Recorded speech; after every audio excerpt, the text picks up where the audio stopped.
My name is Evelyn Grace Harper, and I'm 72 years old. Most people in this town know me as Miss Evelyn, the woman who runs the dusty little flower shop on Main, the one who remembers your granddaddy's funeral and your baby's birth in the same breath. I've lived in the same white-shuttered house on the corner of Sycamore Lane for nearly 5 decades. From the outside, it's charming. Ivy on the fence, porch swing that creaks when the breeze picks up, wind chimes that catch the sun. But inside, it's a mausoleum, not of death exactly, but of silence. I used to think we were the perfect family, or maybe I just wanted to think that. I clung to that idea like it was stitched into the very fabric of our photo albums, smiles frozen in time, posed in front of the Christmas tree, or blowing out candles, or lined up on the church steps in matching pastels. Everyone looked happy, whole, like something out of a Hallmark catalog. And for years, I believed the photographs. I told myself that whatever I remembered differently, the bruises hidden under sleeves, the broken dishes, the long stretches of silence between my husband Walter and our daughter June, it was all just exaggeration, old pain distorted by memory. You know how people say the camera doesn't lie? Well, I learned it can hide just fine. The truth didn't come all at once. It started as a whisper, a flicker, a cold draft under the door of a house you thought was sealed shut. And it came back to me not long after my granddaughter, Rachel, sent me a digital scrapbook for my birthday. She'd taken the time to scan dozens of our old family photos. Some I hadn't seen in decades, snapshots from summer barbecues, Easter Sundays, beach trips where everyone's squinting into the sun. She even added music, soft piano. It was beautiful, really, a thoughtful gift. But as I watched it alone in the dark, something twisted in my gut. There was one photo, Christmas 1984. I was in a red dress, holding a tray of cookies. Walter had his arm around my waist. Our daughter, June, was 12, wearing that green turtleneck she hated, smiling with all her teeth. But her eyes weren't smiling. They were wide, flat, braced, like she was holding her breath. And the moment I saw that, really saw it, I couldn't look away, because I remembered that day.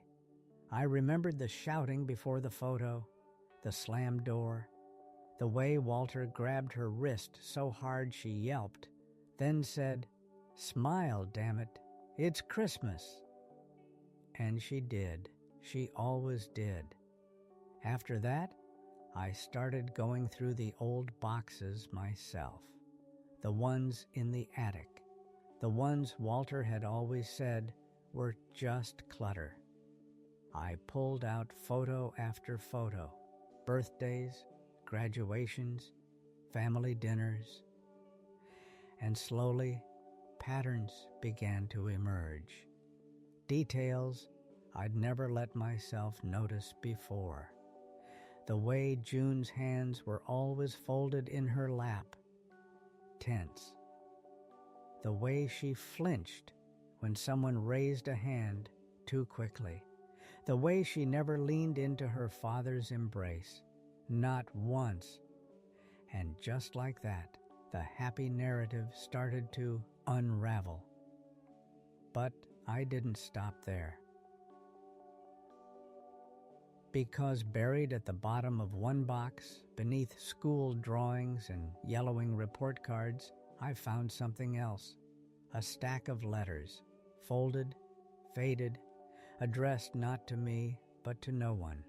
They were never mailed. They were dated between 1991 and 1993. Each one was written in my daughter's handwriting. Each one began the same way. Dear whoever finds this. I read the first letter sitting on the attic floor, the dust thick in my throat, and the insulation itching through my sweater. My knees were stiff, my hands trembled, but I couldn't stop. Not after that first line. Dear whoever finds this, I don't think anyone ever will. But writing it down makes me feel like I'm not crazy. June would have been about 19 when she wrote that. She had just finished high school, deferred college to stay close to home, or that's what we told people. The truth? Walter wouldn't let her go, said it wasn't safe, said she was too fragile for the world. But that wasn't it. He needed her here, needed someone to control, to shadow, to keep under his thumb. She wrote about the days in our house like she was recounting a war.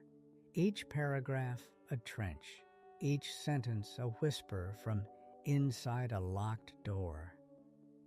She spoke about the things Walter said when I wasn't in the room, the way he'd test her patience, push her limits, tell her she was nothing without him, tell her she looked too grown in that dress, that her voice was too loud, that girls like you get themselves in trouble.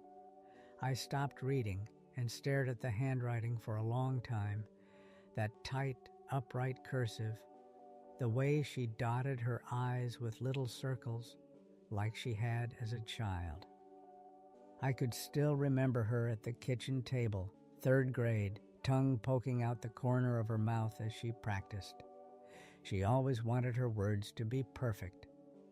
I'd told myself she was being dramatic back then, sensitive, moody, a teenager. But the letters told the truth I never wanted to see. Mom says Dad's just stern, that he means well, that his childhood was harder than mine. But if that's true, why does he hate me for having a heart? Sometimes I think she knows, and that's worse than if she didn't. I wanted to scream, to say I didn't know, that I would have done something if I'd really known, but I did know. Somewhere deep down, I knew. I knew it in the way she hesitated when he came into the room, in the way she shrank when he raised his voice, in the way she clung to her bedroom like it was a lifeboat in a storm. And I did nothing, or maybe worse, I smoothed it over, explained it away. He's tired. He means well. It's hard being a provider. God help me, I thought love meant enduring it. I read all 11 letters that night, each one deeper, darker, clearer. And at the end of the last one, dated 2 months before she left for good, she wrote something that broke me in a place I didn't know could still break. If I disappear, don't come looking for me. I'm not lost. I'm just finally free. She wasn't lost. She was escaping. And I had been the jailer's wife, smiling for the photos, baking the pies, hosting the holidays, while my only daughter was learning how to vanish. I sat there in that attic until the sun began to rise, until the birds outside the window began to sing again, as if the world hadn't just shifted on its axis, as if everything wasn't burning inside me. I thought of that scrapbook Rachel made. How sweet she'd been, how proud of our family history. I wondered, what have we been passing down? Smiles or secrets? I knew what I had to do, and the first step was finding June. It took me almost a week to gather the courage to reach out to June.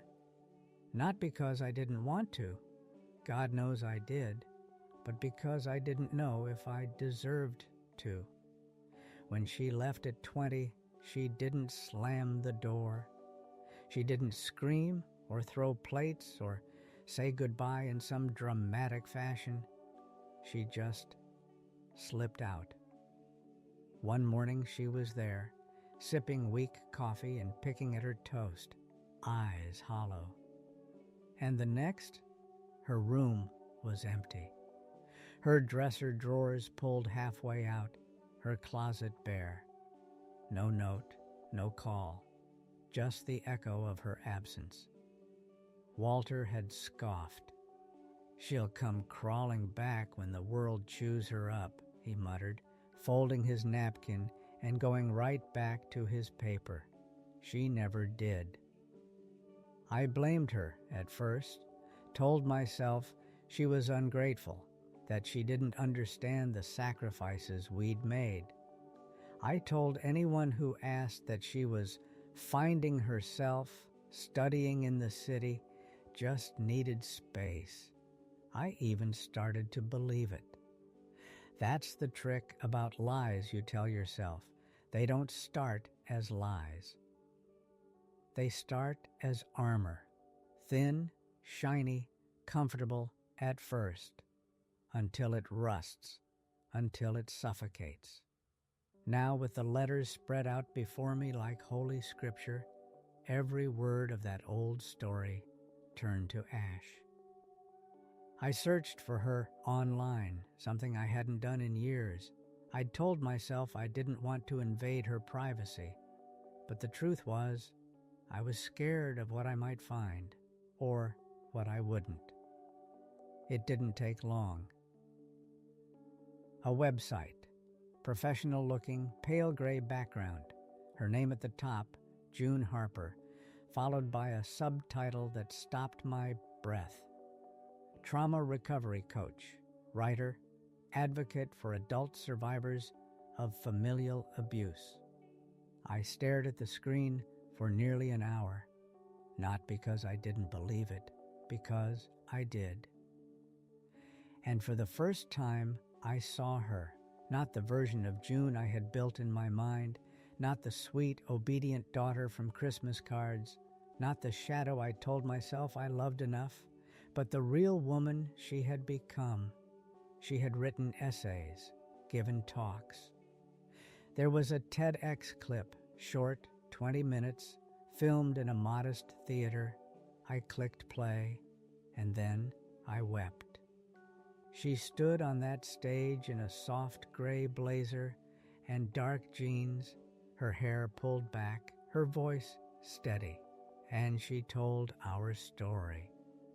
Not by name, no. She didn't name me, didn't name Walter, but I recognized every beat, every memory, every ache. I grew up in a house that looked happy in pictures.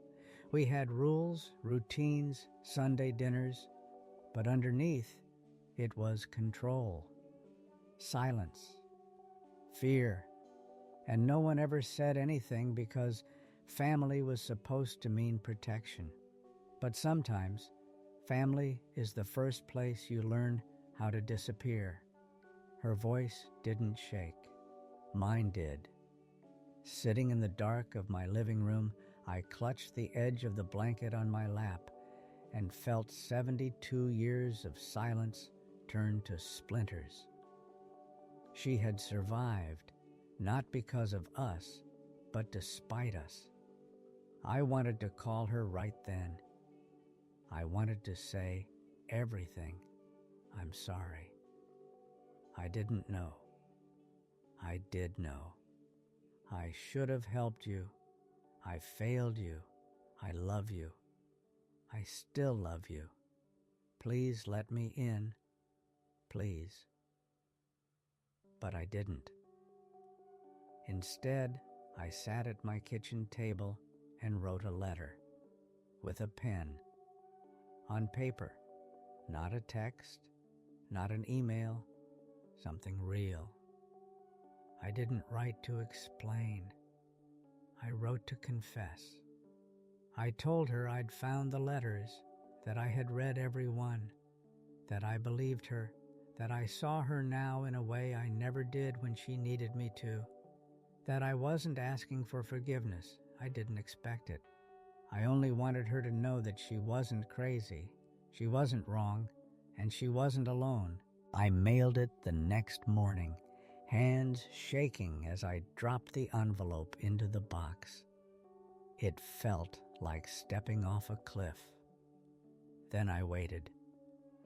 1 day passed, then 3, then a week. No response, and I thought, that's it. I was too late. She's gone for good.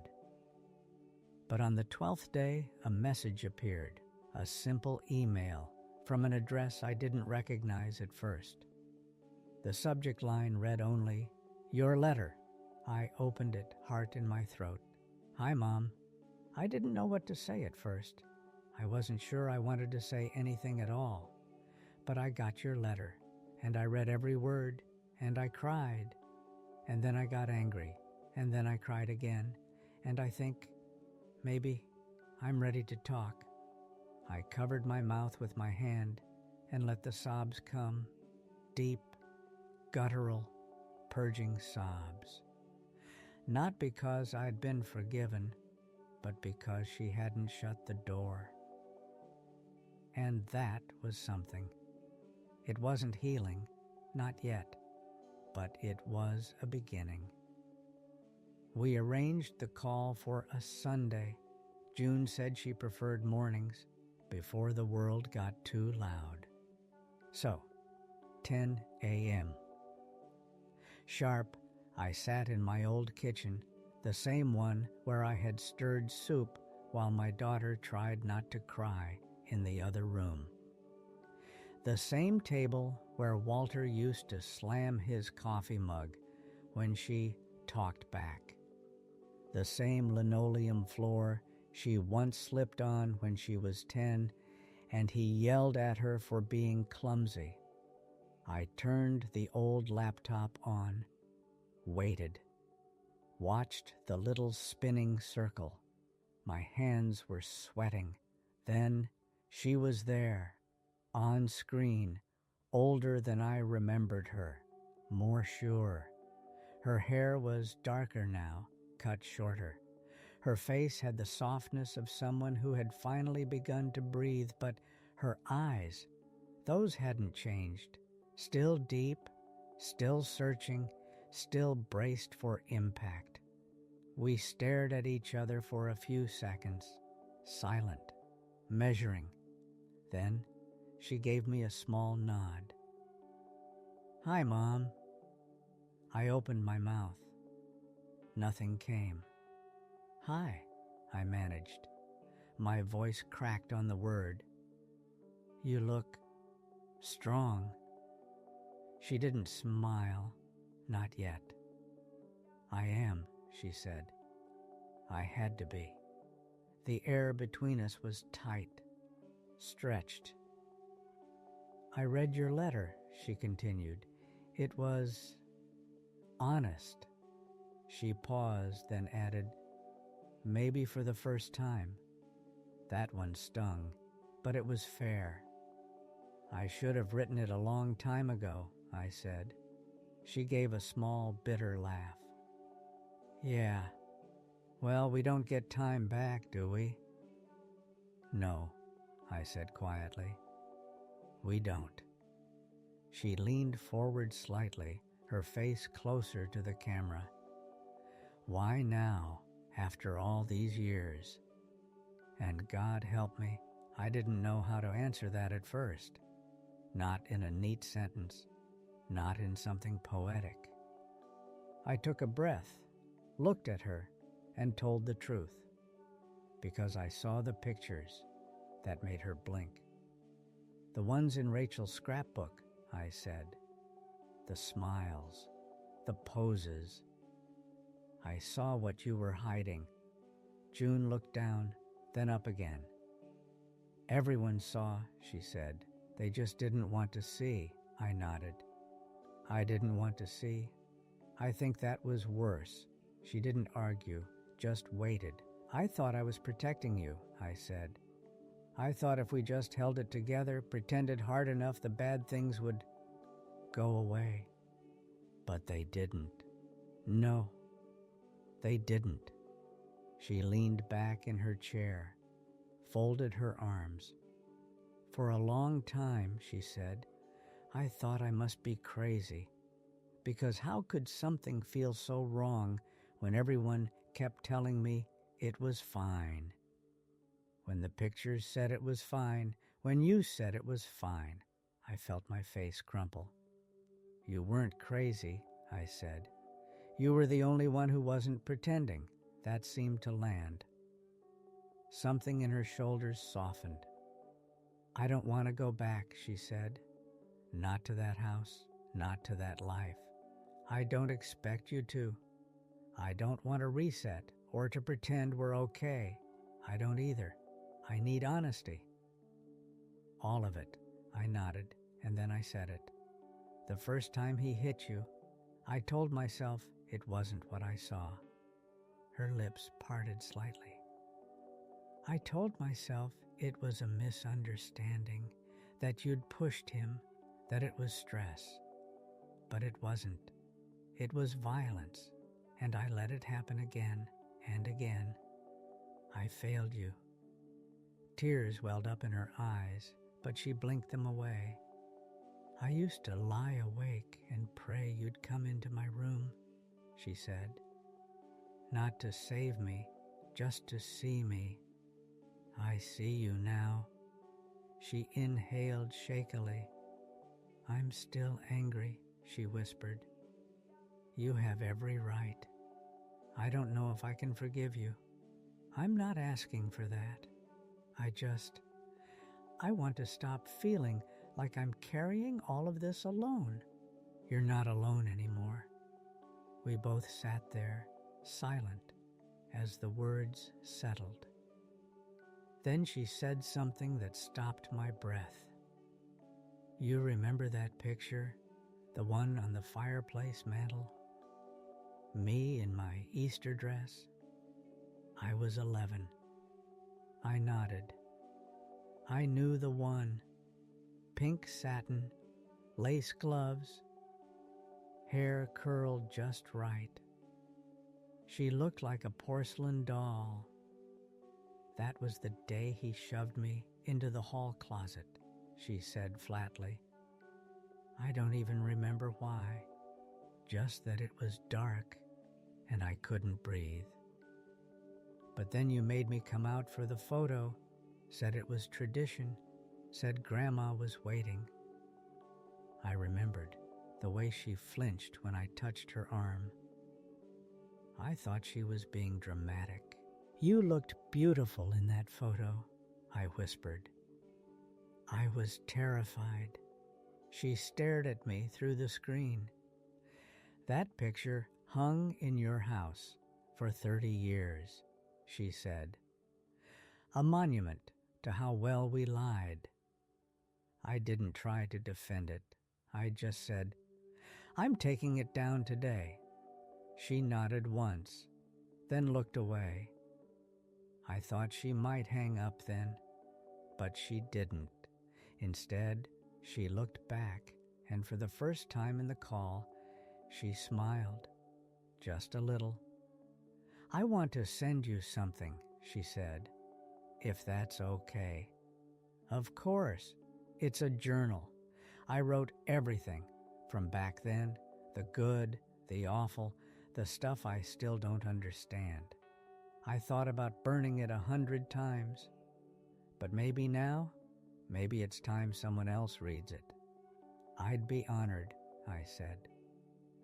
And I meant it, not just because I needed to understand, but because she needed someone to carry the weight with her. We ended the call not with promises, not with declarations, but with something better. A start. And that afternoon, I climbed up to the mantel, took down that Easter photo, held it in my hands for a long, long time, then turned it over. And on the back, I wrote one word in black ink. Truth. Because we were done hiding, even from ourselves. The journal arrived 4 days later, a simple brown leather-bound book, soft at the edges, worn down in places where the pen had pressed too hard. The mailman handed it to me with a smile and a "looks like something special," and I stood on my porch with it clutched to my chest like it might break open if I moved too fast. I didn't open it right away. I placed it gently on the kitchen table beside the same chipped sugar bowl I'd filled every morning for decades.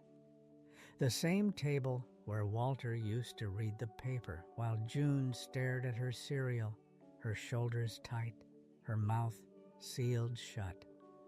How many mornings had I sat across from her and never really seen her? I made tea, sat down, and opened the cover.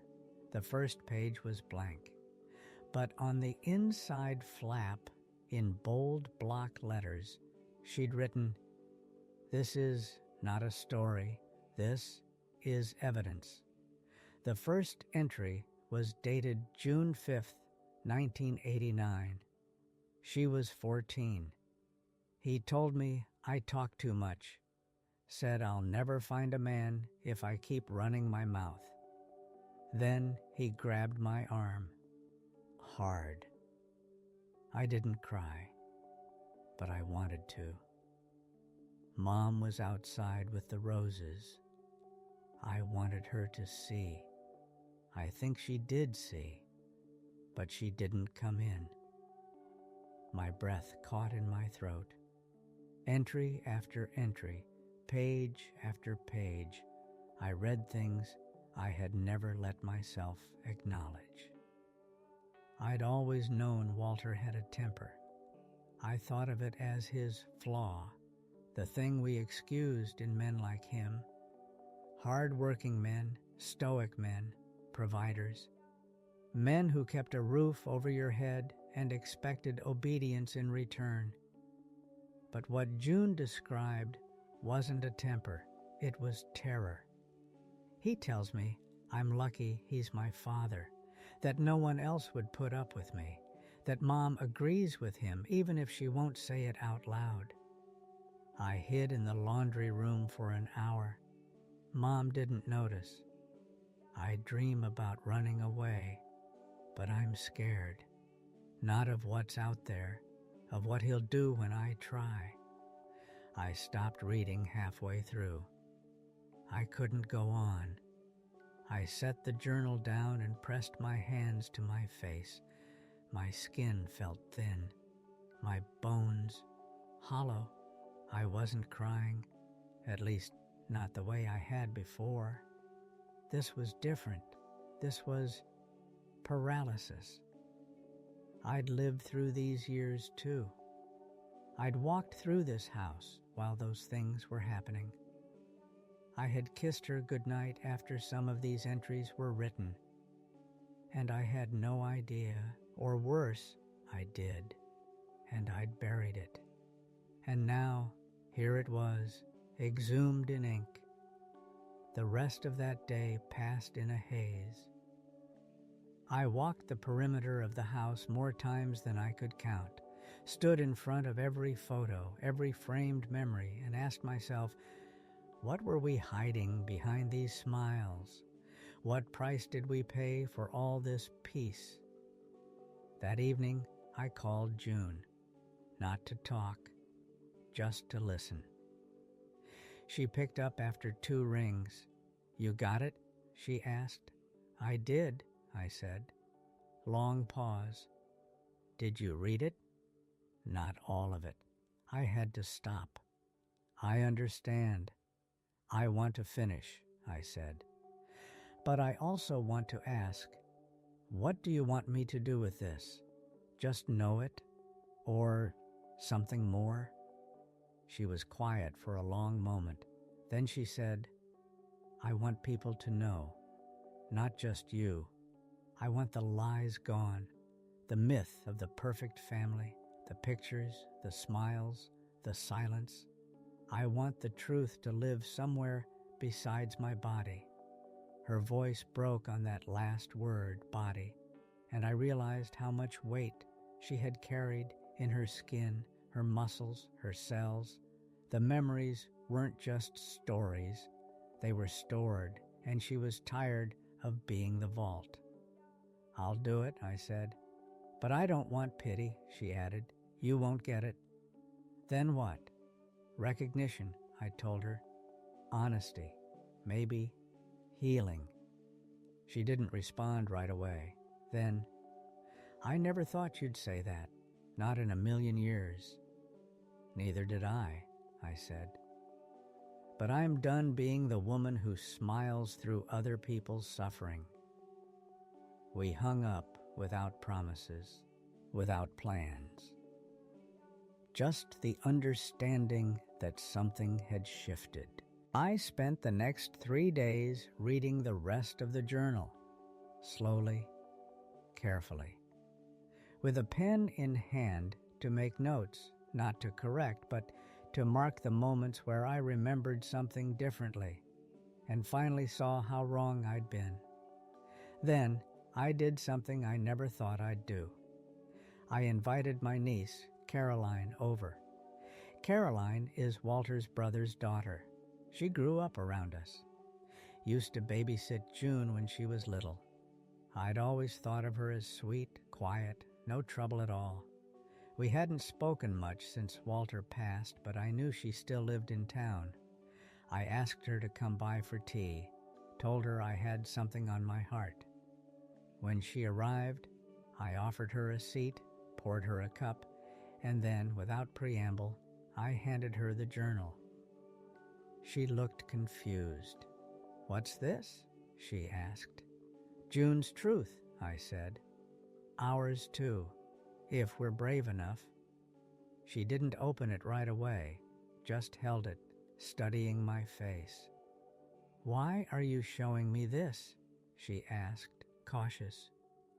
Because I think you've got a story too, I said gently. And because I think we've all been hiding behind family photos for too long. Caroline's eyes welled. And then, so quietly, I almost missed it, she whispered, He did the same to me. Uncle Walter, when I was 13, my world tilted. I told my parents, she said. They said I misunderstood, that he was just affectionate, that I must have misread it. I stopped coming to your house after that. My mouth went dry. My heart felt like it had stopped beating. I'm sorry, I said. The words felt small, inadequate. She nodded. I know, she said. I just never thought you'd believe me. But I do, I said, my voice breaking. And that was the moment I knew this wasn't just about me and June. It never had been. Walter had hurt others, and our silence had protected him. No more. That night, I didn't sleep. I sat in my robe in the living room, the one Walter used to sit in every evening with the remote in his hand and his rules in the air, and I thought about every woman who'd ever sat across from a man like him and smiled through it. Smiled because it was easier, safer, expected. Caroline's confession had cracked something wide open in me.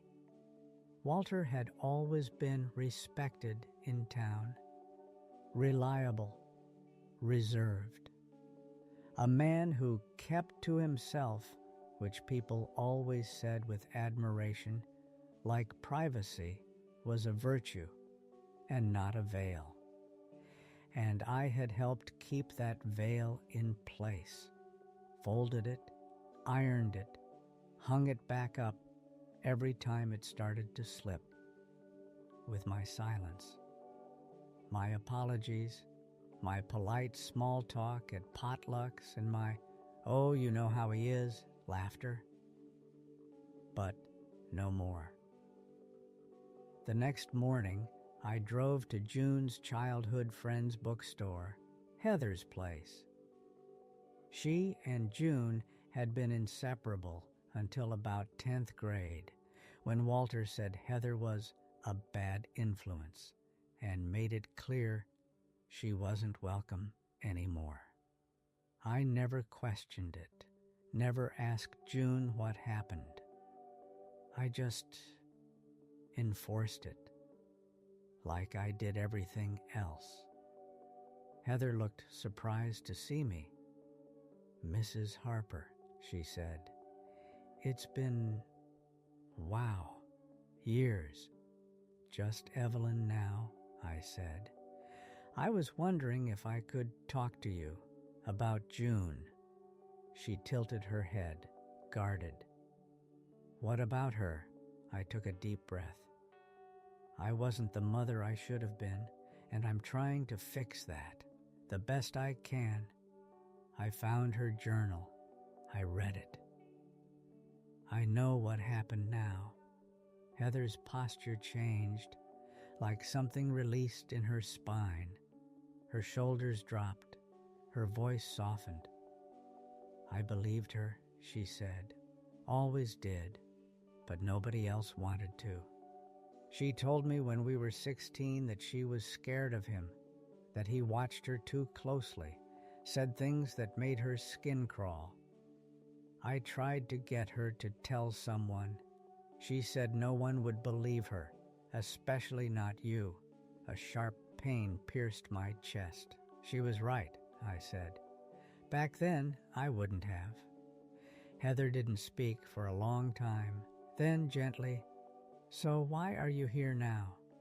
"Because I want to undo the silence," I said. "And I want to know the whole truth, not just mine. If you have anything, memories, things she told you, I want to hear them. I want to write them down." She looked me in the eye. "She ever tell you what happened the day she stopped coming to school?" I blinked. I didn't even realize she had stopped. "She told me she was sick." Heather shook her head. "He followed her after school.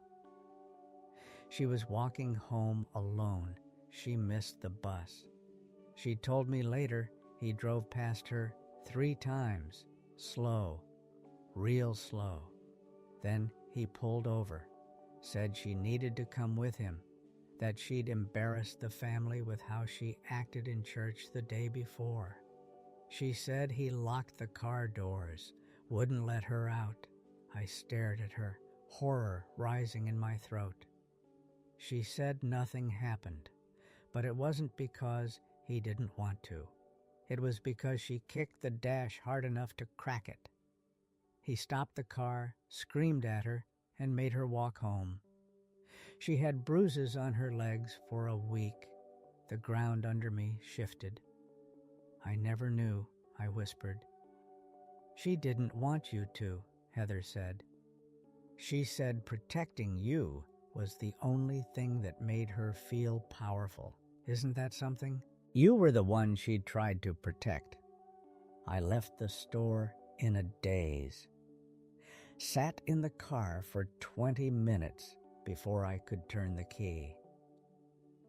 I drove straight to the church next, the very church where Walter had been a deacon for 30 years, where I'd sat in pews and nodded through sermons about obedience and sacrifice and the order of the home, where people still praised him after he died. What a strong man, so steady, real backbone of the community. I walked into Pastor Nolan's office like I had every right to be there. Because I did. He smiled when he saw me. "Evelyn, what a surprise. How are you holding up?" I sat down without being asked. "You need to stop saying Walter Harper was a good man." He blinked. "Excuse me?" "He abused our daughter," I said. "For years, verbally, physically, emotionally, and worse." His mouth opened, closed. Then the script kicked in. I had no idea. "Don't lie," I snapped. "He was your friend. He confided in you. He told you when she got mouthy, when she needed correction. Don't you dare tell me you didn't see it." He looked like he might cry or get angry, but instead he just sagged. "I didn't want to know," he admitted. "No one did," I said. "But I'm done protecting the image of a man who hurt people and got away with it because we were too polite to say otherwise." I stood up. "And if you keep praising him from that pulpit, I'll sit in the front row and say the truth out loud every single time." He didn't stop me when I left. That afternoon, I sat down and wrote everything. The journal entries, Caroline's confession, Heather's memories, my own failures. I created a document and titled it, "What the Pictures Didn't Show." I didn't know who I was writing it for exactly. Maybe June, maybe myself, maybe for anyone who ever looked at a happy family photo and felt like they must be broken because their memories didn't match the smiles. I printed 5 copies, put them in envelopes, sent them to 5 women I knew had lived through something, some I hadn't spoken to in years. And then I called June. "I'm doing it," I said. She didn't ask what. She knew. And for the first time in my life, my daughter said, "I'm proud of you." And I cried, not for guilt, but for the girl I didn't save, and the woman who saved herself anyway. 2 weeks later, something happened that I didn't expect. People started calling me, not to gossip, not to argue, but to tell the truth. At first it was quiet, a voicemail here, a message there. "Evelyn, it's Nadine from the Quilting Circle. I read your story. I think my daughter's been through something like that too. Can we talk?" Then another. "This is Beth Jensen, my husband, God rest him. He used to raise his hand when the whiskey got hold of him. I always thought I had to stay quiet. But now I don't know why I ever did." And then Caroline called again, not to cry, but to ask, "Would you come with me? I'm going to tell my mother about what Uncle Walter did, about what they said. I need someone who believes me in the room." I went. I stood beside her while her voice trembled, while her mother folded her arms and narrowed her eyes and whispered, "You're exaggerating, Caroline. That was decades ago." And I said, loud and clear, "No, she isn't. And I won't let you pretend it didn't happen." Caroline sobbed. Her mother didn't hug her, but she heard her. And sometimes, in families like ours, that's the only first step there is. After that, it spread. The story, the truth. Not like a scandal, but like a confession waiting for release. People emailed June. People visited the shop.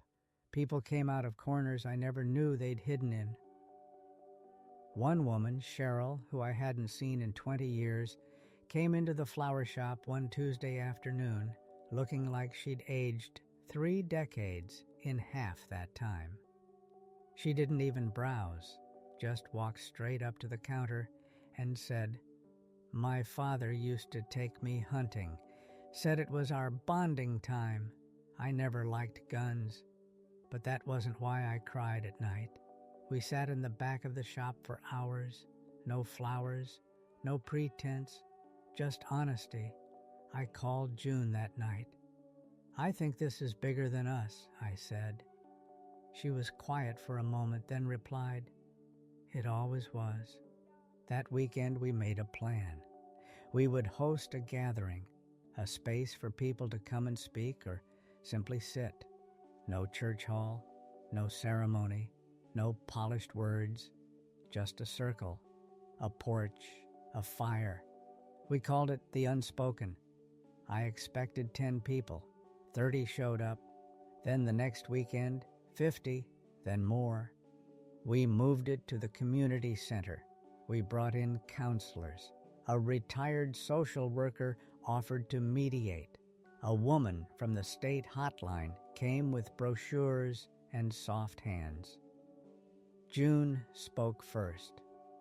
Not about Walter, not even about me, but about the myth. The myth of the happy family, the myth that silence is strength, the myth that suffering is love. And when she finished, there was no applause, just tears, breaths, nod after nod after nod. And then others spoke. A man in his 60s who said his mother taught him discipline with a belt, and he still wakes up at night with phantom bruises.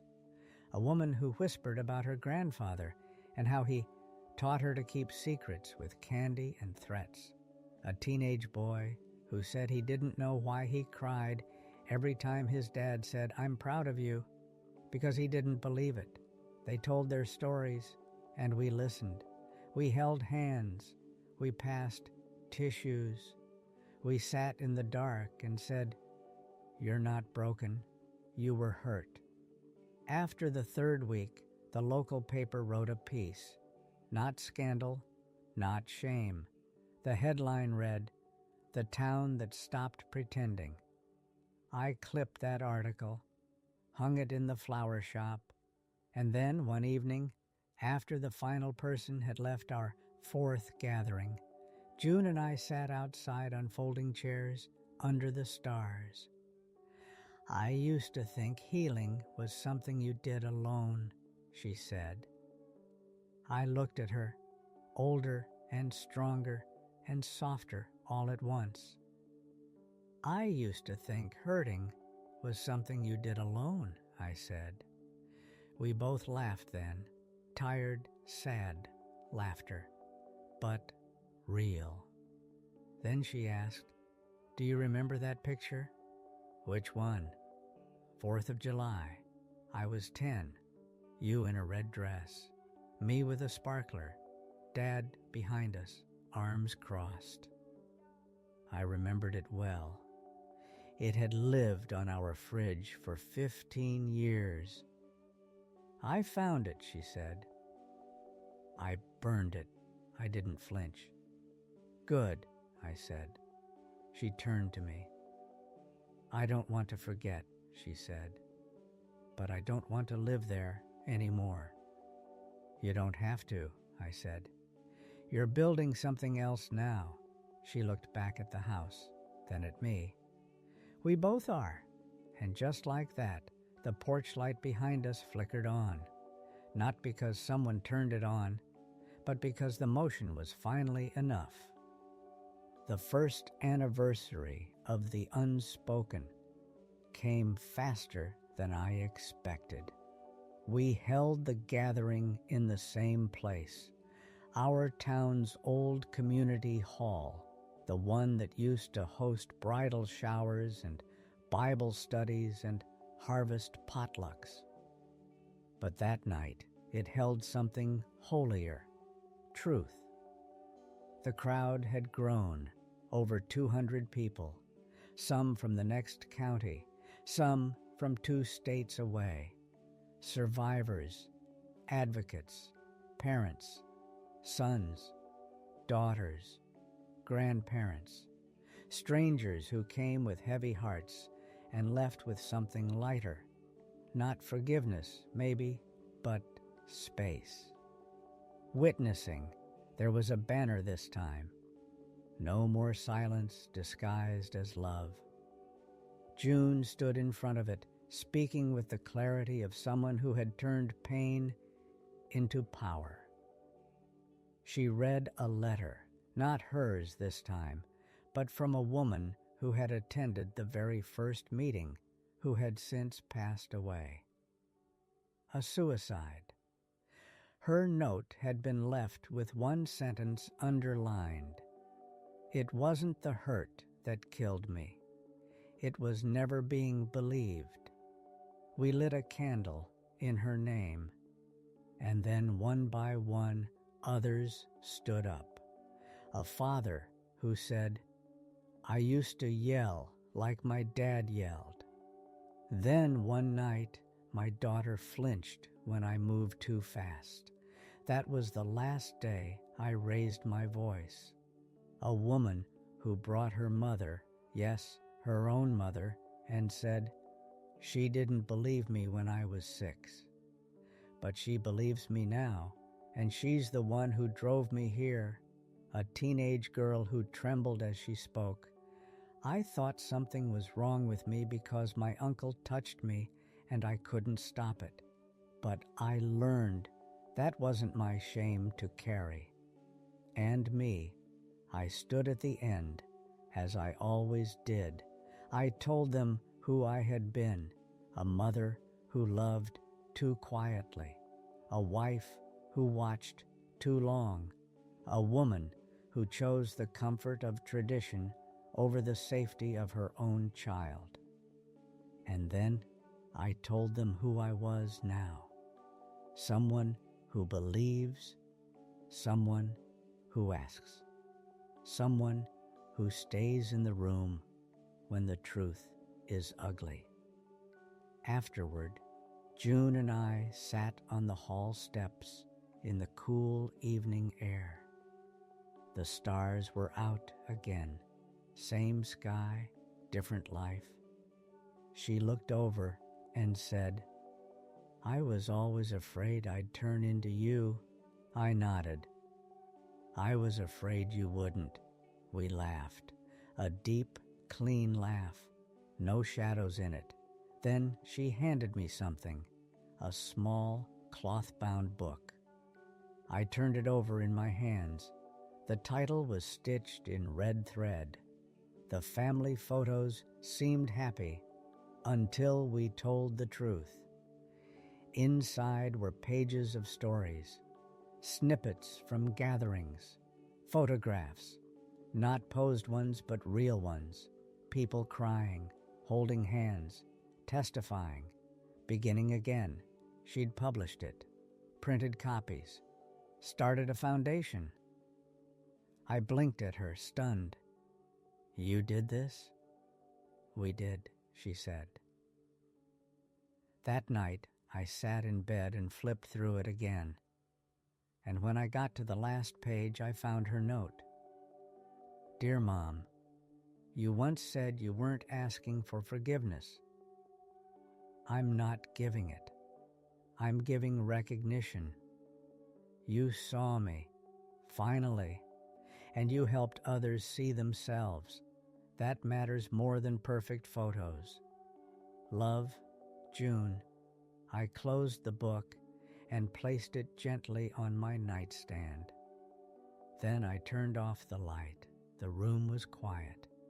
But for the first time in my life, the silence didn't feel like hiding.